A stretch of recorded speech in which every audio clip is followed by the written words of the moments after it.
పెద్దపల్లి జిల్లా మందని municipality chairperson పుట్టా శైలజ ఎన్నిక చెల్లదంటూ రంగారెడ్డి జిల్లా మున్సిపల్ జడ్జి కోర్టు సంచలన తీర్పు చెప్పింది.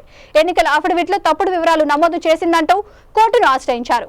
కౌన్సిలర్ సయ్యద ఆయేషా ఫాతిమా శైలజ ప్రస్తుత జిల్లా పరిషత్ చైర్మన్ మాజీ ఎమ్మెల్యే పుట్టా మధు భార్య కావడం ప్రాధాన్యత సంతరించుకుంది. ఈ విషయంపై బాధితుల తరపున కేసు వాదించిన హైకోర్టు సీనియర్ న్యాయవాది రాపోలు భాస్కర్ మలక్పేట్ కళ్యాణ్ నగర్ లో మీడియా సమావేశంలో వివరాలు వెల్లడించారు.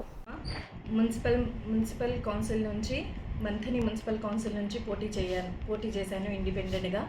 పుట్ట శైలజ అనే రెస్పాండెంట్ ఆమె అఫిడవిట్స్ తప్పుగా నింపింది అని నేను పుట్ట శైలజ వాళ్ళపైన అఫిడవిట్ రాంగ్ పెట్టిందని కోర్టులో నేను వెళ్ళాను. కోర్టు సాయం తీసుకున్నాను.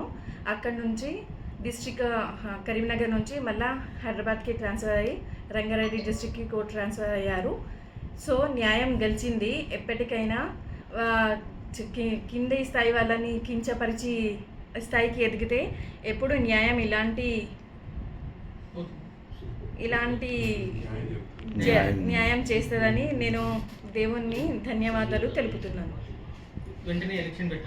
జిల్లా జడ్జి రంగారెడ్డి జిల్లా జడ్జి గారు ఒక సంచలనాత్మకమైనటువంటి తీర్పునివ్వటం అనేటువంటి జరిగింది.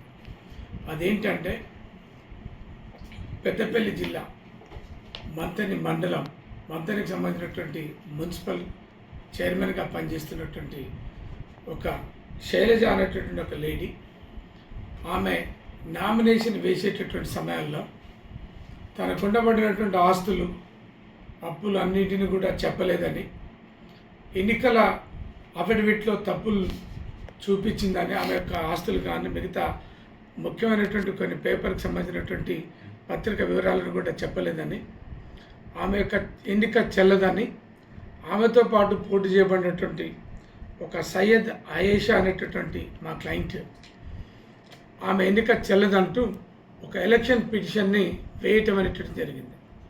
మొదట ఈ ఎలక్షన్ పిటిషన్ని పెద్దపల్లి జిల్లాలో వేయటం జరిగింది.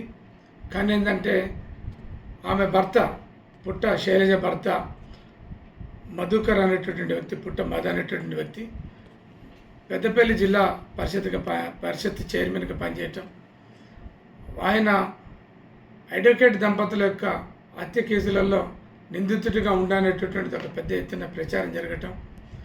కాబట్టి ఏంటంటే ఈ పిటిషనర్కు మా క్లయింట్కి కూడా ప్రాణహాని ఉందని అక్కడ ఈ కేసు